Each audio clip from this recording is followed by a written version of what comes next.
A tall task awaits the Rain or Shine Lasso Panthers in the quarterfinals. They will face the twice-to-beat San Miguel Beermen on Friday. Can they somehow, some way, shock the mighty SMB and also extend the series like what Meralco did earlier, beating Phoenix in triple overtime? Well, let's find out. Joining us to go all out on this story is Rain or Shine head coach, none other than the one, the only, Coach Yeng Giao na may utang pa akong kape. Good evening, Coach Yeng. Welcome back to the show. Maraming salamat for joining us, Coach. Thank you for the invite, Andre, at good evening sa lahat ng mga viewers ng show mo. Grabe, ang ganda ng interview mo kay Alain kanina at kay Bong. Grabe yun, Coach. Grabe naman kasing ginawa ng dalawang yun.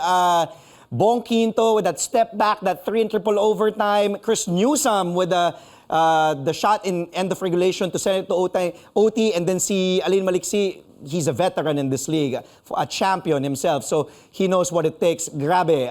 It will be a good series between Phoenix and Meralco. Your thoughts on that game? Quickly, Coach. Dun sa napanood natin kanina na triple overtime. Ang ganda, no? It's really what PBA fans want to watch. No? Yun yung gusto nating mapanood. Phoenix, sabi ko nga, may bias ako for Phoenix kasi independent team yun eh, no? Just like us.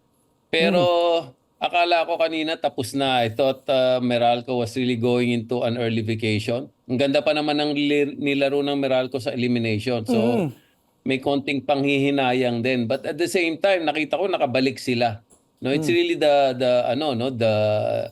veterans and the leadership of Coach Luigi and Coach Nenad. Nakakainggit. Sana kami rin makaisa rin kami sa sa Friday. Coach, triple overtime din daw. Payag ka? Triple overtime din. Wag naman kami pahirapan ng ganun.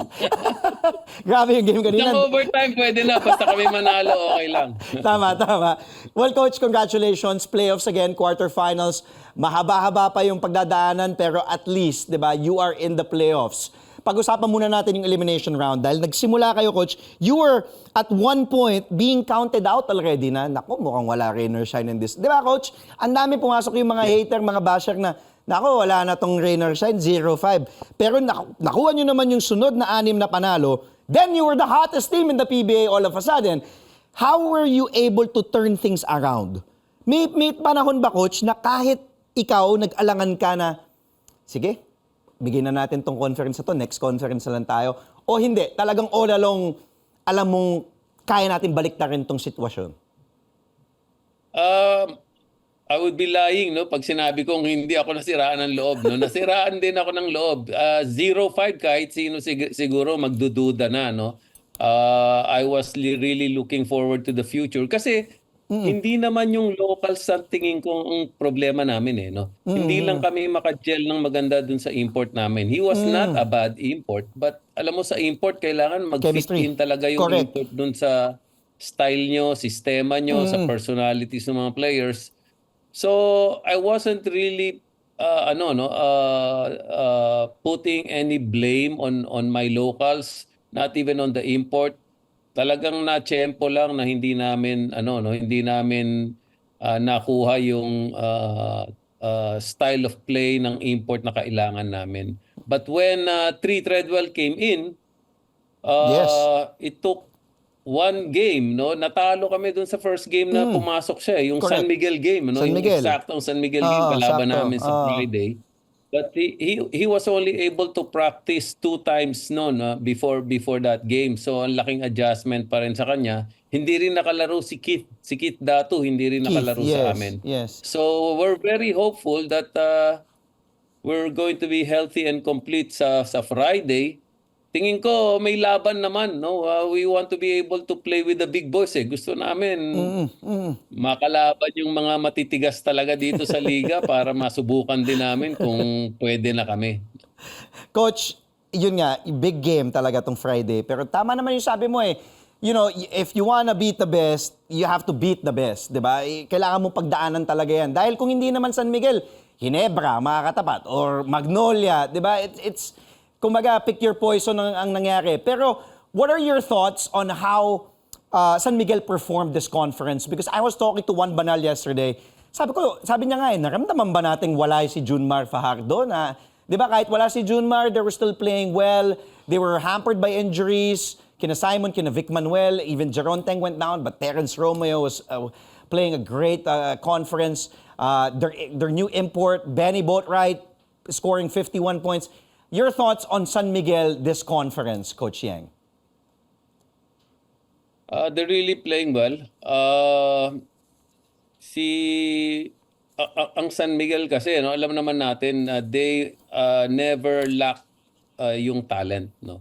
Bumalik pa si Terence Romeo, ang ganda din yung nilalaro ni Terence, nakuha pa nila si Don Trollano, the usual talent nila sa team, sina Junmar, sina Marcio, sina Chris Ross, andun pa rin eh. Tapos sinamahan mo ng import na who scores 40 points or averages 40 points every night. If your import averages 40 points every night and you have the local talent that San Miguel has, paano mo tatalunin yun? Yun ang iniisip namin sa coaching staff namin. Paano natin tatalunin ng isang import na ma-average ng 40 points? 42% no, from the 3-point area, which is fantastic. And then Junmar is 60% no field goal percentage around the basket. It's just too much efficiency no for San Miguel. So the whole time nung nalaman naming San Miguel ang kalaban namin, kung ano-ano na ginagawa naming eksperimento sa practice, sa depensa no para mabawasan lang namin yung klase ng efficiency na yun ng San Miguel.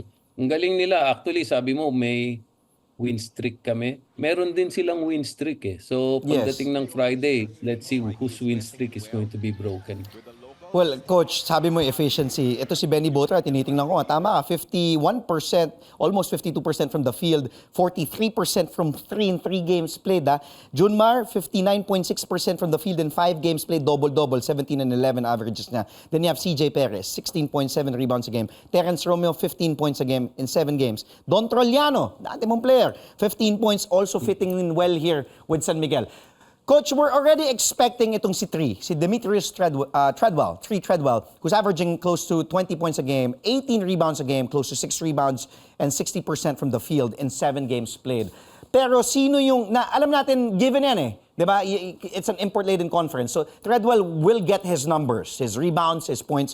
Pero sino yung, kumbaga, among your locals, ang nakikita mong magiging X-factor para sa'yo? Is it Andre Caracot? Is it Santi Santillan? Is it Keith Datu? Big Bo Belga na may resurgence, sino para sa'yo, Coach? Actually, alam mo naman yung style namin, no? There's really no reliance on 1 or 2 players.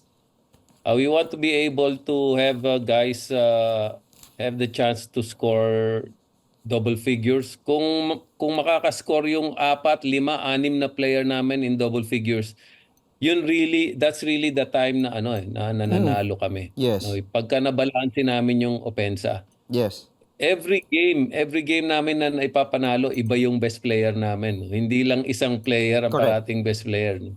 I think in all the games that we won, 2 beses si 3 ang syempre import siya. Pero the rest, iba-iba yung best player namin. That's why we rely on that kind of unpredictability. We rely on having guys even coming off the bench. Hindi nag-i-start pero coming off the bench, maganda pa rin nilalaro. Yes, and that's the good thing about Rainer Shine.